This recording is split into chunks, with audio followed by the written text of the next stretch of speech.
그래서 138페이지 보시면은요, 비유동 자산이라고 있으세요. 그래서 초반에 제가 뜻풀이를 좀 잘 하셔야 공부하기가 좀 편하다 그랬잖아요. 그래서 비유동 자산이라고 딱 나오면 이게 기억나셔야 돼요. 몇 년 넘어야 돼요? 1년. 그래서 유동 나오면은 1년 이내. 그 다음에 그 비유동이라고 나오면 1년이 넘어가는구나. 요게 일단 기억이 나시면 공부하시는데 좀 더 편합니다. 그래서 비유동은 총 4가지가 있어요. 투자자산, 그 다음에 유형자산, 무형자산, 기타. 근데 얘는 거의 시험 문제 안 나와요. 기타 쪽은. 그리고 투자 쪽도 잘 안 내요. 그래서 주로 이제 시험 문제에 많이 나오는 파트는 유형하고 무형은 원래 잘 나옵니다. 시험 문제 자체에. 그래서 일단 첫 번째로 투자자산 먼저 보실 거예요. 그래서 거기 보시면 투자자산이라고 있는데, 우리가 일반적으로 투자라는 건 여윳돈으로 하는 겁니다. 여윳돈으로 하는 건데, 이제 무슨 목적으로 하는 거예요? 투자 목적. 그래도 돈을 불리기 위해서 하는 게 뭐예요? 투자자산이에요. 그래서 나는 이거 투자하고 있어. 그러면 그 사람의 목표는 하나예요. 네, 내가 1,000원 주고 샀어. 그러면 무조건 1,000원보다 어떻게 하는 거예요? 비싸게 파는 거. 그래서 사람들이 다 목적이 정확하게 있어야 돼요. 그래서 저희가 지금 공부하고 있는 목적은 하나잖아요. 자격증 따는 거지. 맞죠? 네, 자격증 따는 거지. 그 이상도 그 이하도 아니에요. 그래서 어쨌든 자격증을 따려면 일단 열심히 하는 수밖에 없죠. 공부라는 것 자체가 그러니까. 그 다음에 다음 것도 보시면 투자 목적이고요. 그 다음에 몇 년 넘어야 된다고요? 1년을 넘어야 됩니다. 거기 투자 자산의 종류 보시면 뭐 장기 금융 상품, 그 다음에 이따 쪽지 시험 볼 뭐 매도 가능 증권, 만기 보유 증권 있는데, 저희한테 시험 문제에 많이 나오는 건 2가지예요. 매도 가능 증권하고 투자 부동산. 그래서 요 2가지가 그 공부하실 때 좀 많이 나오는 파트 중에 하나세요. 그거는 참고를 좀 해주시고요.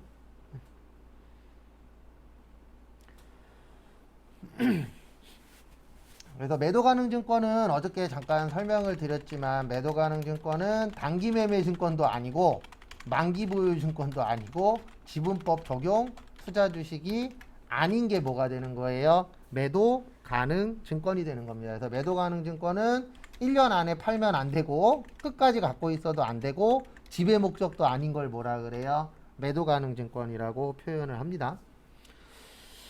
근데 얘는 앞으로 엄청 많이 나와요. 워낙 잘 나오니까. 매도 가능 증권은 좀 꽤 시험 문제에 자주 출제가 되는 편이세요. 그 다음에 투자 부동산. 우리가 투자 부동산은 말 그대로 무슨 목적으로 갖고 있는 부동산이에요? 투자 목적. 그래서 우리가 부동산 하면 2분이 있어요. 대표적으로 땅하고 뭐가 있죠? 건물. 그래서 이 2가지가 가장 대표적인 뭐예요? 부동산인데, 이 부동산을 왜 갖고 있느냐가 중요한 거예요. 저희 공부하실 때는. 그래서 이 부동산을 만약에 투자 목적으로 갖고 있어, 비영업용으로 갖고 있어, 그러면은 요때는 투자 부동산이 되는 거고요. 그 다음에 영업용으로 갖고 있어, 그러면 요때는 토지나 뭐가 되는 거예요? 건물.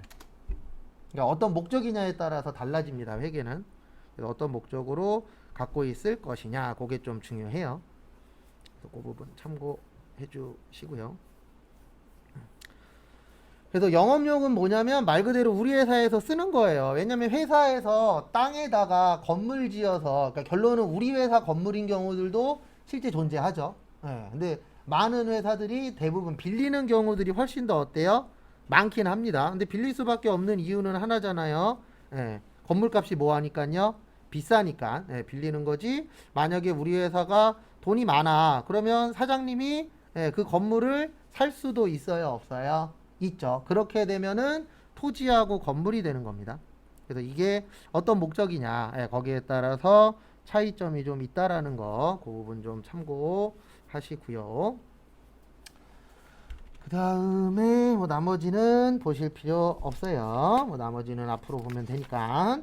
그 다음에 쭉 넘어오셔서 142페이지. 142페이지 보시면 유형자산 및 무형자산이라고 있는데, 특히 유형자산 시험 문제 잘 나옵니다. 유형하고 무형. 그래서 유형하고 무형의 차이점은 이거예요. 뭐냐면 우리 유형 자산이 있고 무슨 자산이 있다고요? 무형 자산. 근데 두 가지의 특징이 하나 있어요. 하나는 뭐냐면 둘 다 1년 넘게 보유해야 돼요. 한번 갖게 되면 1년 넘도록 보유를 해야 되고, 근데 이제 가장 큰 차이점은 뭐냐면 유형이니까 뭐가 있어야 돼요? 형태가 있어야 돼요. 네. 무형은 뭐가 없어요? 형태가 없어요. 왜냐하면 무자가 무슨 무자죠? 없을 무자예요. 그래서 형태가 있느냐 없느냐 거기에 따라서 달라지고요. 그 다음에 모두 다 영업에 써야 됩니다. 그래서 회사 업무하고 관련이 있어야 돼요. 그 다음에 모든 자산은 효익이 있어야 돼요. 여기에서 시험 문제 제일 잘 나오는 건 요거예요. 형태가 있냐 없냐. 근데 중요한 게 뭐냐면 시험장 가면 긴장하다 보니까 형태가 있냐 없냐 어려운 말 아니잖아요. 근데 시험장만 가면 어렵습니다. 저 말이. 그래서 이게 참 그래요. 보면은 뭐가 그러냐면 이게 시험 보실 때 딴 거 없거든요. 기억만 잘 나면 되는데 또 이제 시험장 가시면 또 긴장을 워낙 많이 하시는 분들이 계셔서 참고하시고, 그 다음에 교재 보면서 하나하나씩, 그 다음에 요거 설명 안 했구나. 효익의 뜻이 뭐냐면은요, 효과하고 이익을 줄여서 효익이라고 해요. 그래서 우리 회사에서 이 자산을 갖고 있음으로 해서 일정한 효과라던가 일정한 이익이 나타나야 된다라고 되어 있습니다. 그래서 그 부분은 참고 좀 해주시고요. 그 다음에 거기 교재 보시면서 추가 설명 드리도록 하겠습니다. 그래서 거기 첫 번째 보시면 유형자산. 그래서 유형자산이란 재화의 생산, 용역의 제공, 그 다음에 타인에 대한 임대 또는 자체적으로 사용할 목적으로 보유하는, 거기에다 밑줄 좀 쳐주세요. 물리적으로 뭐가 있어야 된다고요? 형태가 있어야 돼요. 그래서 물리적으로 형태가 있는 자산이라고 거기 적혀 있을 겁니다. 그 다음에 몇 년 넘게 갖고 계셔야 돼요? 1년 넘게. 왜냐면 비유동이니까. 그래서 그것도 좀 같이 봐주시면 감사하겠습니다.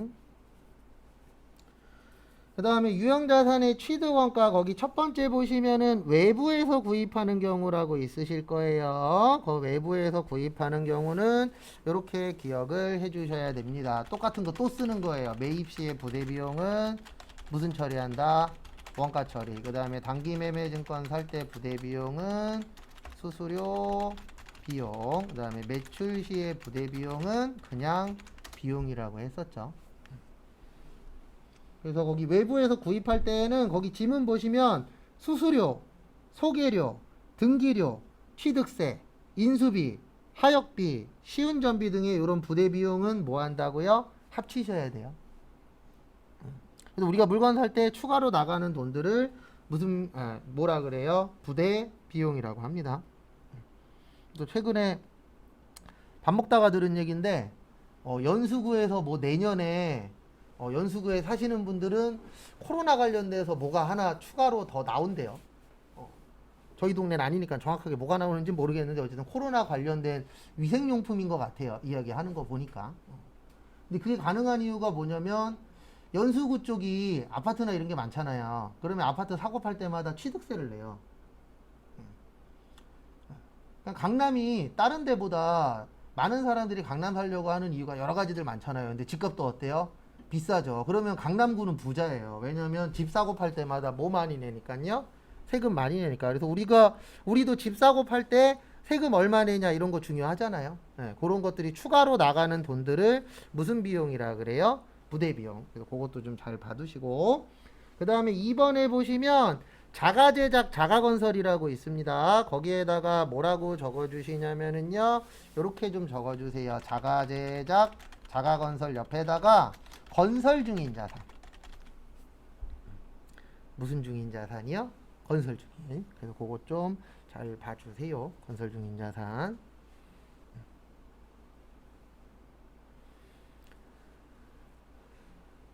그래서 건설 중인 자산은 말뜻 그대로 이해하시면 돼요. 그래서 말뜻 그대로 무슨 중인 거예요? 건설 중인 거. 그래서 요거는 미완성된 거를 건설 중인 자산이라고 하고요. 건물은 못 했을 때 쓰는 거예요. 완성됐을 때. 그런 부분들도 좀 참고해 주시면 감사하겠습니다.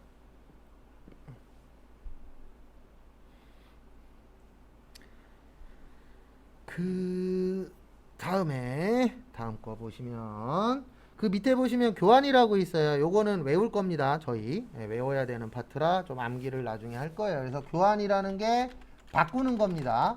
그래서 바꾸는데 저희가 기억하셔야 되는 건 두 가지를 외우셔야 돼요. 그래서 교환이라는 게 이제 바꾸는 건데 하나는 동종 자산 간의 교환, 그 다음에 또 하나는 이종 자산 간의 교환. 이렇게 몇 가지로 되어 계세요? 두 가지로 되어 있다라는 거 참고하시고,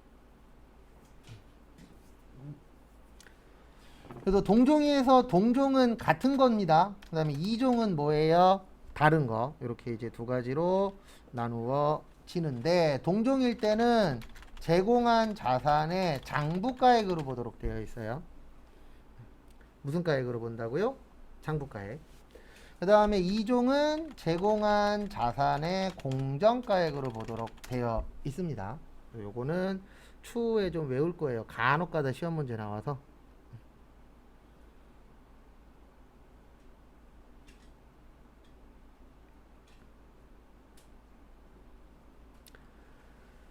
그래서 장부가액의 뜻이 뭐냐면은요, 말 그대로 어디에 있는 금액이에요? 장부. 그래서 장부에 있는 걸 이제 장부가액이라고 표현합니다. 그래서 장부에 10만 원이야. 그러면 요건 얼마가 되는 거예요? 10만 원. 이렇게 이야기하는 거를 장부가라고 표현합니다. 그래서 그거 참고하시고,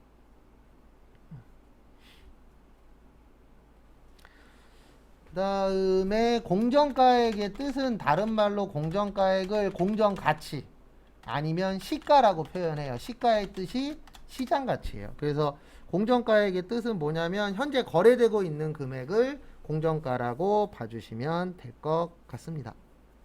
참고하시고,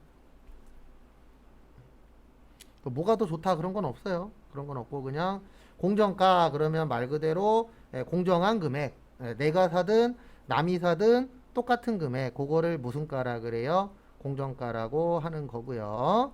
그 다음에 장부가 그러면은 말뜻 그대로 어디에 적혀 있는 금액이라고요? 장부에 적혀 있는 금액이다. 그래서 그거를 장부가라고 합니다. 요건 좀 암기를 좀 해주셔야 돼요.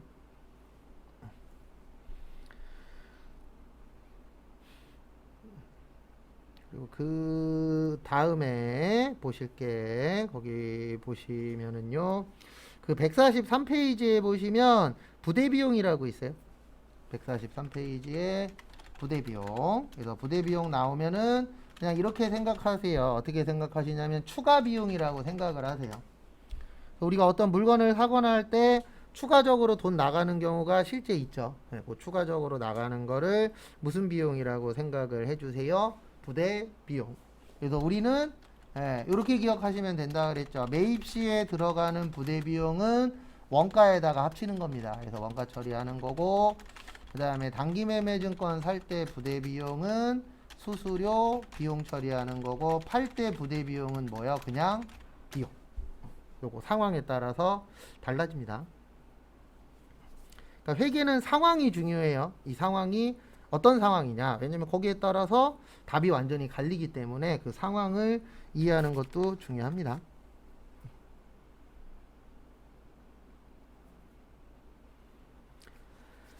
그 다음에 보실 게 145페이지. 145페이지에 별표 3개 치세요. 시험 문제에 아주 잘 나오는 패턴 중에 하나입니다. 시험 문제 되게 잘 나오는 파트 중에 하나예요. 거기 보시면. 그래서 145페이지 보시면 보유 중인 자산의 취득원가라고 되어 있는데요. 이게 뭐냐면 취득 후 지출이라고도 해요. 다른 말로. 거기 교재에는 뭘로 되어 있어요? 보유 중인 자산의 취득원가 145페이지 보시면 요거를 다른 교재에서는 어떻게도 표현하냐면 취득 후 지출이다 이렇게도 표현합니다.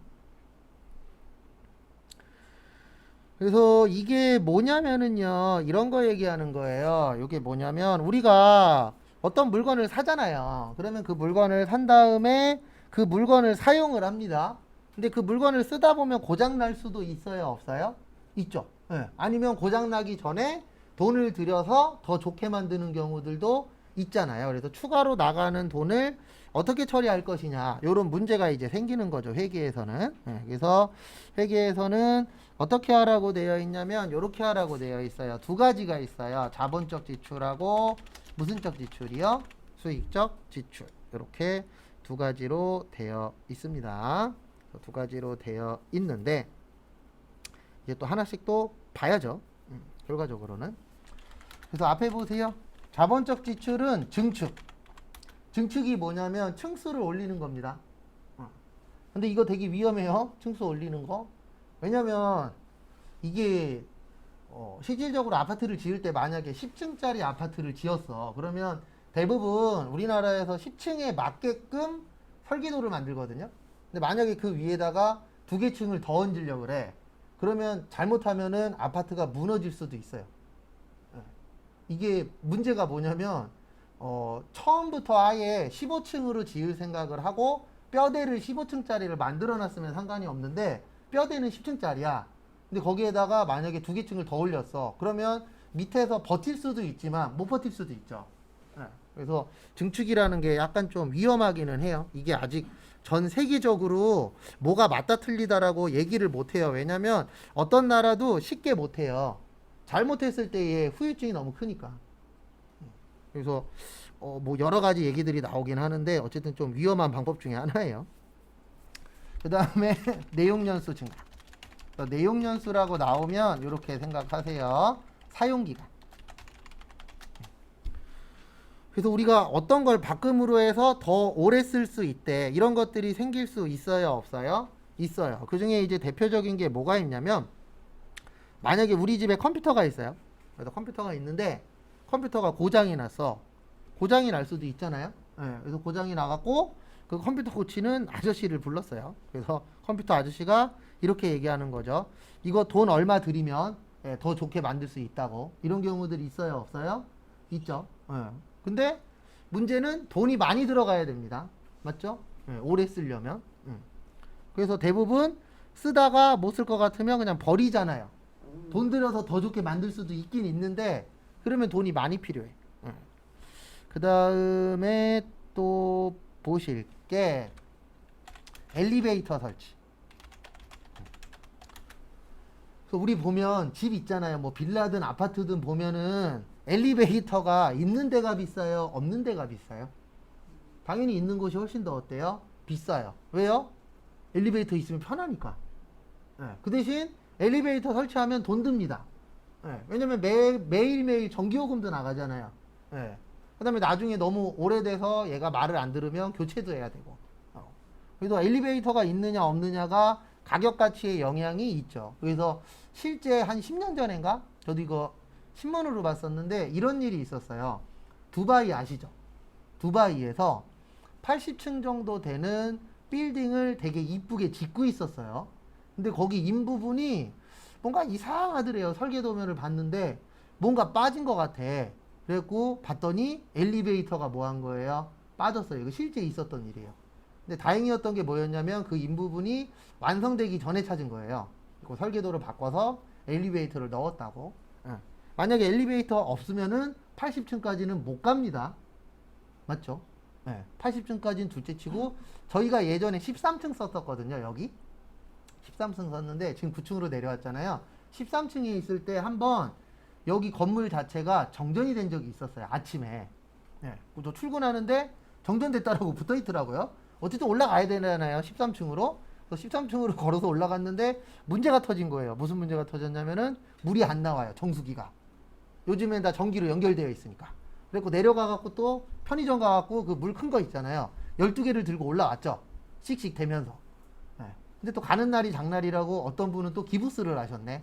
그래갖고 옆에서 막 들고 막 이래갖고 올라가는데 몇몇 분들은 욕을 남발하시면서 막 올라가시더라고요. 그래서 뭐든지 다 있을 때에는 소중함을 몰라요. 근데 없어지니까 엘리베이터가 소중하구나 라는 걸 이제 알게 되죠. 그래서 엘리베이터가 있느냐 없느냐에 따라서 가격 차이 나고요. 그 다음에 냉난방 장치. 근데 우리가 보일러 아니면 뭐 에어컨. 예, 그래서 우리가 만약에 원룸을 알아봐. 그러면 풀옵션은 가격이 어떻죠? 비싸죠. 근데 노옵션은 어때요? 가격이 싸죠. 왜냐면 이거 다 돈이니까. 그 다음에 용도 변경. 요건 요런 경우에요. 내가 만약에 땅을 갖고 있는데 원래 농지야. 그러면 농지는 뭐만 지을 수 있어요? 괜찮아요. 농지는 농사만 지을 수 있죠. 근데 막 갑자기 여기가 상업지로 바뀌었어. 그러면 대박 나는 겁니다. 왜냐면 농지는 농사만 지을 수 있는데 지금 저희가 있는 데가 상업지예요. 상업지에는 뭐 술집이나 뭐 이런 곳들이 다양하게 들어올 수 있는 데가 무슨 지예요? 상업지예요. 그래서 맨날 저기 TV 보다 보면은 간혹 가다가 어느 국회의원의 아버지가 뭐 농지를 갖고 있네, 어느 국회의원이 농지를 갖고 있네, 막 이런 게 나오잖아요. 그게 왜 나오냐면 그 사람들이 농사 지으려고 사진 않았을 거라고요. 맞죠? 국회의원이 내려가서 농사 지을 일은 거의 없으니까. 제가 봤을 때 100명 중에 한두 명 정도는 있을 수 있어요. 나 은퇴하고 내려가서 농사 지어야지. 이럴 수는 있겠지만 100명이 만약에 농지를 갖고 있다 그러면 나머지 97명 내지 98명은 여기가 바뀔 거라는 걸 아는 거예요. 나중에. 여기에다 뭐 공장지대가 들어온다거나 주택지가 들어온다거나 요런 것들을 어느 정도 알고 있잖아요. 대부분 국회의원들은. 그래서 원래 땅 살 때 제일 좋은 방법 중에 하나가 이거는 정보가 없으니까 못 사긴 하는데 국회의원들이 사는 땅 옆에다 사면은 돈 벌 수 있어요. 왜냐면 그 사람들은 정보가 빠르잖아요. 발표하기 전에 이미 알고 있으니까. 그래서 이거 하면은 아마 나라 뒤집어질 건데 못해요. 나라 뒤집어지니까. 세종시 있죠? 세종시. 세종시에 있는 모든 땅 국회의원이나 이런 사람들하고 관련 있는 거 싹 다 잡으면 여당이든 야당이든 상관없이 엄청 많이 연결되어 있을 거예요. 왜냐면 세종시 발표하기 전에 미리 내려가고 이미 다 샀잖아요. 네. 친척들, 친구들, 부모님, 형제, 자매 많이 샀어요. 그래갖고 돈 엄청 벌었거든요. 왜냐면 지금은 다 정보전이에요. 돈 벌려면. 그래서 여기에 뭐가 생긴대. 아니면 내가 주식에 관심이 있는데 여기 주식값이 오른대. 저 아는 형이 경마로 돈을 간혹 가다 따는 형이 있어요. 그래서 물어봤어요. 경마 어떻게 따냐고. 그랬더니 자기 아는 사람 중에 마주가 있대요. 그러면 간혹 가다 연락이 온대요. 문자나 카톡으로 몇 경기 몇 번마 무조건 사 이렇게 연락이 온대요. 그러니까 마주들끼리 또 그런 게 있다네요. 보니까. 그거 사면은 돈 벌 확률이 높다 그러더라고요.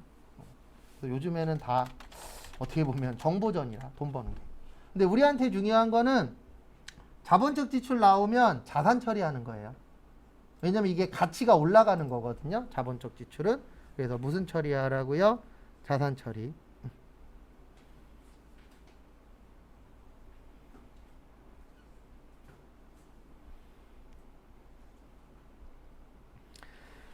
그 다음에 수익적 지출은 원상 회복, 능률 유지, 페인트 칠, 유리창 교체.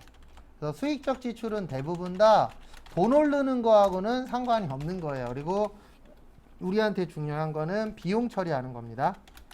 그래서 수선비나 차량 유지비. 그래서 부연 설명을 좀 드리면 수익적 지출은 참고로 돈 버는 게 아니에요. 그래서 첫 번째 원상회복. 요거는 뭐냐면 만약에 뭐 어떻게 보면 유리창 교체도 원상회복입니다. 우리 유리창 깨질 수 있죠. 맞죠? 그럼 유리창 깨진 채로 둬요? 아니죠. 유리창 뭐예요? 교체합니다. 근데 우리 집 유리창 교체했다 그래서 우리 아파트 값이 올라요? 아니죠. 그게 수익적 지출이에요. 그러니까 내가 돈은 쓰는데 이거 해봤자 더 비싸게 팔 수는 없어. 똑같아. 요런 게 수익적 지출이라고 봐주시면 되세요.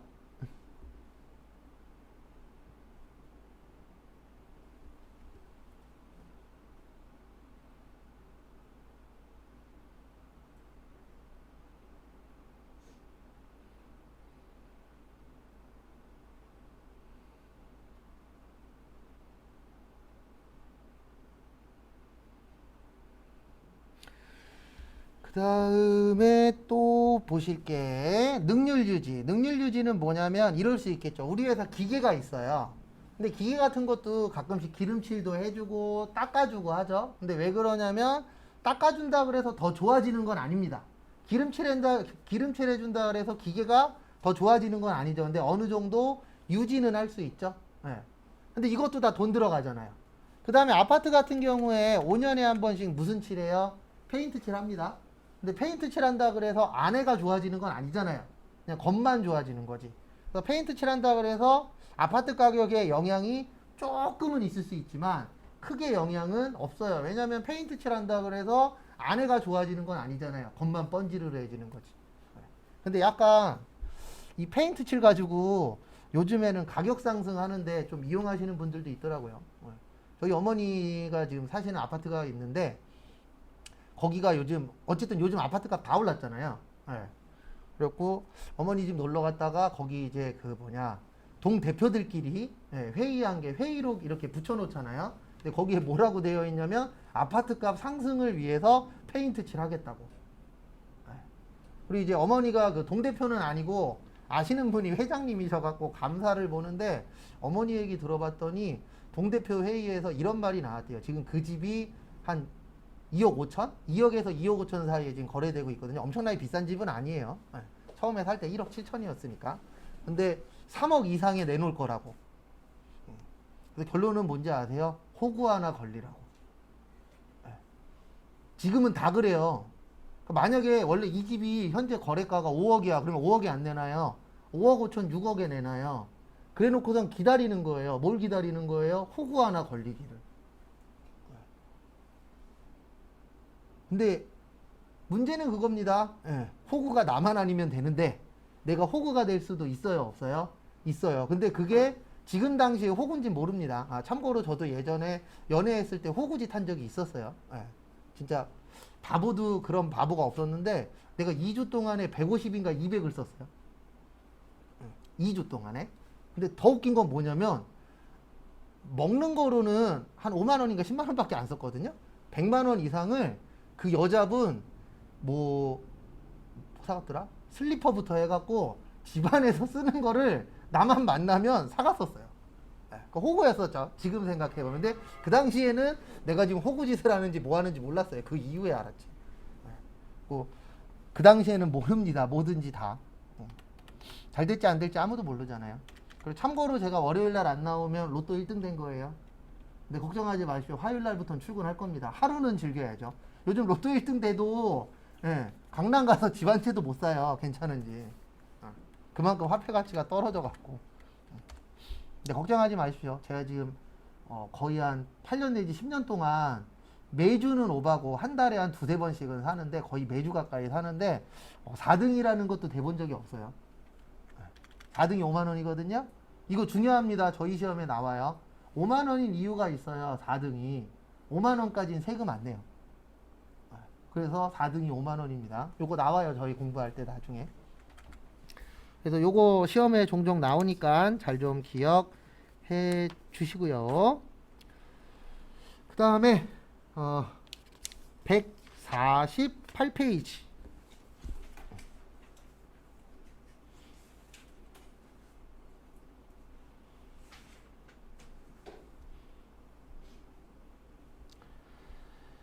그 다음 거 보시면은요.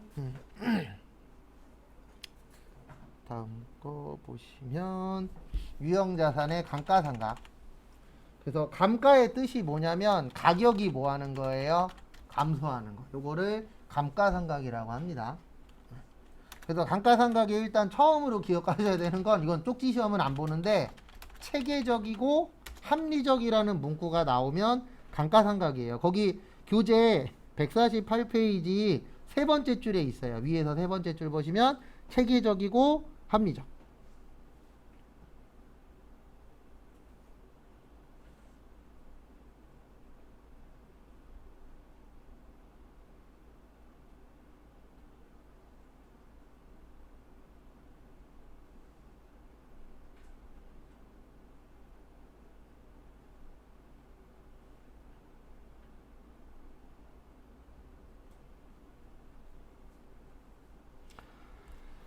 다음에 보시면 감가상각. 그래서 거기에다 밑줄 좀 쳐주세요. 첫 번째 줄에 토지와 건설 중인 자산. 그래서 토지와 건설 중인 자산은 제외입니다. 그래서 그게 무슨 뜻이냐면 토지하고 건설 중인 자산은 감가상각을 안 해요. 왜 안 하냐면 토지는요, 우리가 만들었어요? 만들어져 있었어요? 만들어져 있었죠. 그리고 안 없어지잖아요. 영원히. 우리가 뭐 특별히 뭔가 큰 일이 벌어지지 않는 한은 땅은 안 없어집니다. 그래서 우리 감가상각을 하는 이유가 뭐냐면 없어지기 때문에 감가상각을 하는 거예요. 왜냐면 우리가 갖고 있는 물건들 이런 거 다 없어지잖아요. 우리 자동차 사죠.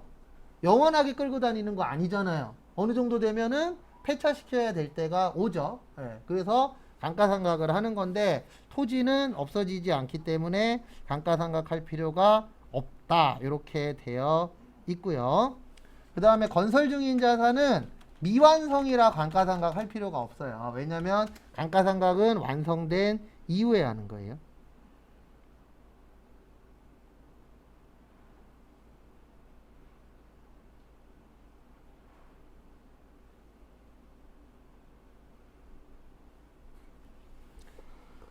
그 다음에 거기 보시면 토지와 건설 중인 자산을 제외한 유형 자산은 일정한 시간이 경과함에 따라 거기에다 밑줄 치세요. 가치의 감소.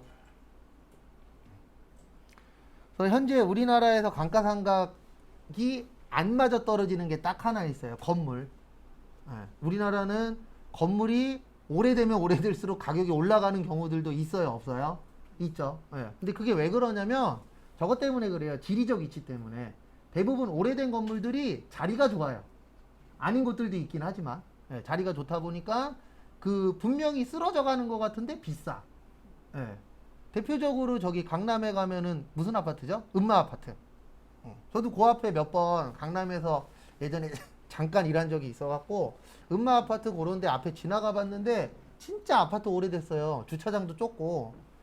근데도 서울에서 가격이 꽤 나가잖아요. 예. 근데 그게 왜 그러냐면 거기가 어쨌든 재건축 돼야 되는데 자리가 어마무시하게 좋은 자리거든요. 그러니까 가격이 어때요? 비싸요. 그래서 혹시 나중에 그러니까 저는 그런 거 상관없이 살 건데 무조건 우리 집이 올라야 돼 그러시면은 지리적인 걸 잘 보셔야 돼요. 특히 이제 이거는 많은 사람들이 알고 있는 건데 옆 주변이 무조건 가격은 괜찮을 겁니다. 왜냐면 앞으로 가면 갈수록 지하철이나 이런 거 잘 될 거잖아요. 잘 되어 있을 거잖아요. 연결이나 이런 게. 그래서 저도 전철 타보면은 서울 왔다 갔다 하기도 편하고 그래서 어쨌든 살 때에 역이 얼마나 가까우냐도 중요한 것 같아요. 우리 역에서 멀어지면 멀어질수록 가격이 떨어질 확률이 높아요. 그래서 간혹가다 TV에 나오잖아요. 지방에 저기 구석에 있는 건데 아파트를 한 300채, 300가구 정도 이렇게 해놨는데 뭐 10가구밖에 안 살아. 그런 게 왜 그러냐면 너무 외진데 있으면 잘 안 팔리잖아요. 그건 당연한 거니까. 그래서 나중에 혹시 사실 거면 그런 것도 좀 잘 고민해 보셔야 돼요. 그 다음에 감가상각의 결정 요소라고 있는데 거기 교재 보시면 취득원가, 내용연수, 잔존가 따로 외우진 않아요. 왜냐면 이거 다른 걸로 외울 거거든요. 저희는 추후에.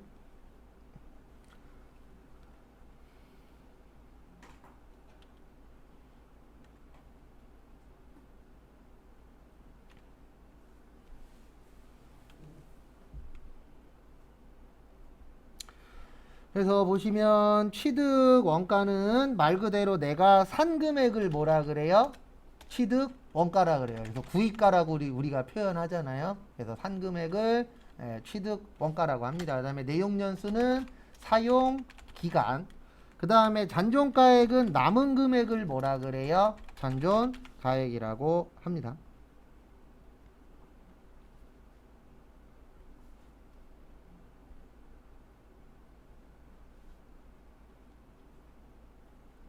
꼭 하시고요.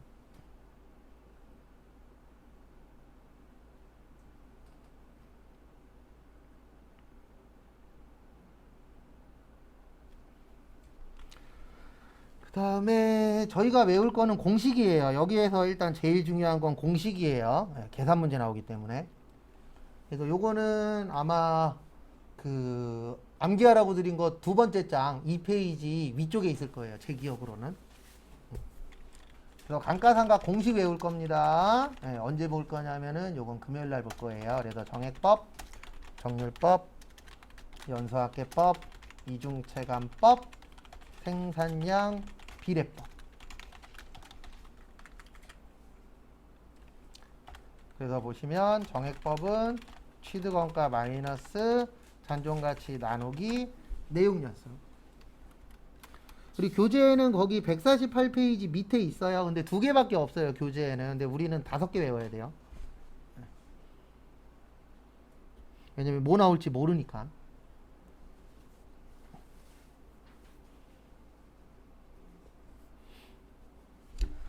그래서 정액법의 뜻이 뭐냐면 액수가 정해져 있다 그래서 정액법이에요. 그래서 정액법의 특징은 매년 감가상각비가 일정합니다. 그래서 무슨 법이라 그래요? 정액법.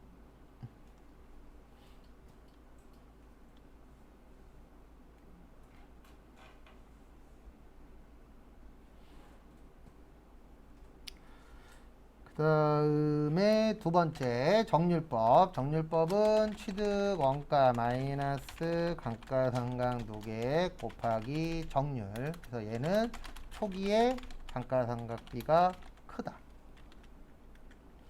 그리고 좀 이따가 요거 세 가지 갖고 연습을 좀 할 거예요. 근데 왜 요거 세 가지 갖고만 하냐면 위에 거 세 개는 위에 거 세 개는 계산 문제로 나온 적이 있어요. 그리고 밑에 거 두 개는 왜 외우냐면 공식 문제로 나온 적이 있어요. 밑에 거 두 개는. 그래서 참고하시고. 그 다음에 연수학계법은 이렇게 됩니다. 취득원가 마이너스 잔존가치 곱하기 내용 연수의 합분의 잔여내용 연수. 그래서 연수 갖고 합계내서 계산한다 그래서 무슨 학계법이에요? 연수학계법. 그 다음에 보실 게 이중체감법. 보시면 이중체감법은 취득원가 마이너스 감가상각 누계 곱하기 내용 연수분의 2. 그 다음에 생산량 비례법은 취득원가 마이너스 잔존가치 곱하기 예정 총 생산량분의 단기 생산량.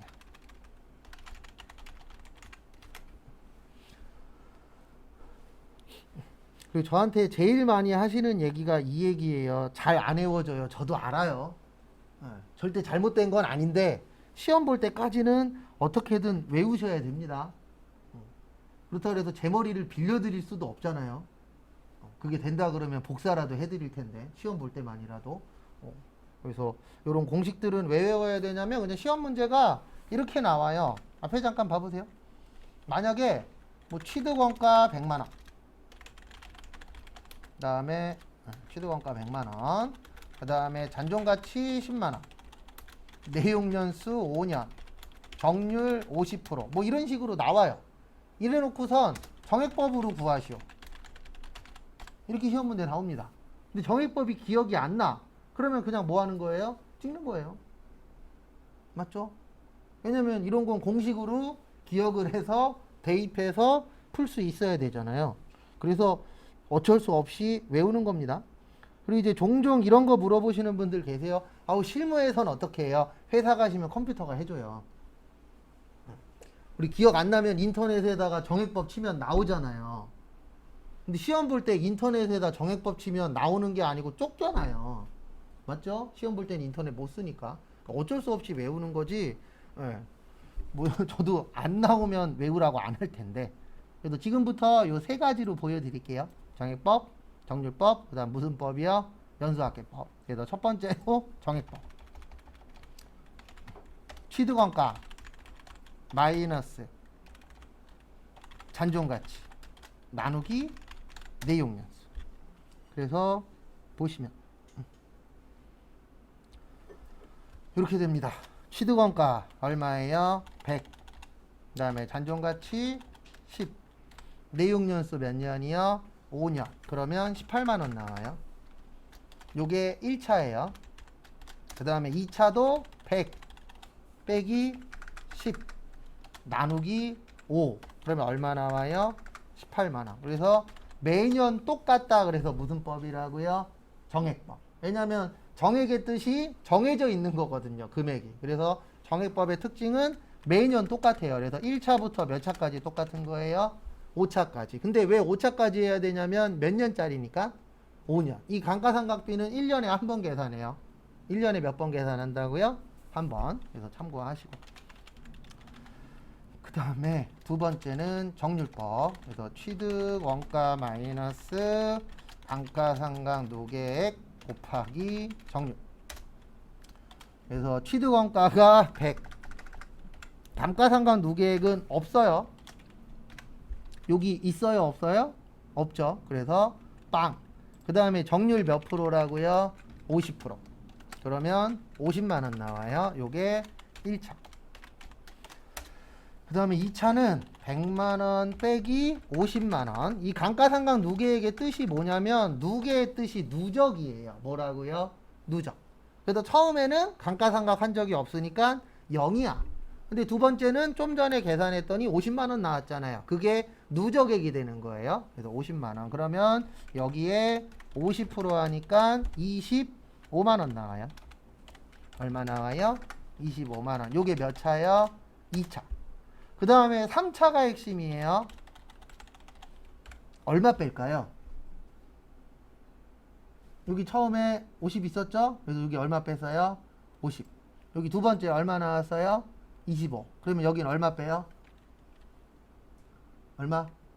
이걸 빼야 돼요. 75. 왜냐면 누계의 뜻이 이게 누계예요. 첫 번째 50이 있었죠? 그 다음에 두 번째 얼마 나왔죠? 25만원. 그러니까 누계액이 누적이라고 생각하시면 돼요. 그래서 처음에 50 있었고 두 번째 25 있었으니까 합치면 얼마가 되는 거예요? 75만원. 그래서 정률법이 시험 문제 나오면 3차년도까지 구하라고 잘 내는 편이에요. 왜냐면 이 3차년도까지 구할 수 있어야 이해를 한 게 되거든요. 그래서 요건 나오면 3차까지가 좀 잘 나옵니다. 그 다음에 12만 5천원. 요런 식으로 구하는 걸 무슨 법이라 그래요? 네, 정률법이라고 합니다.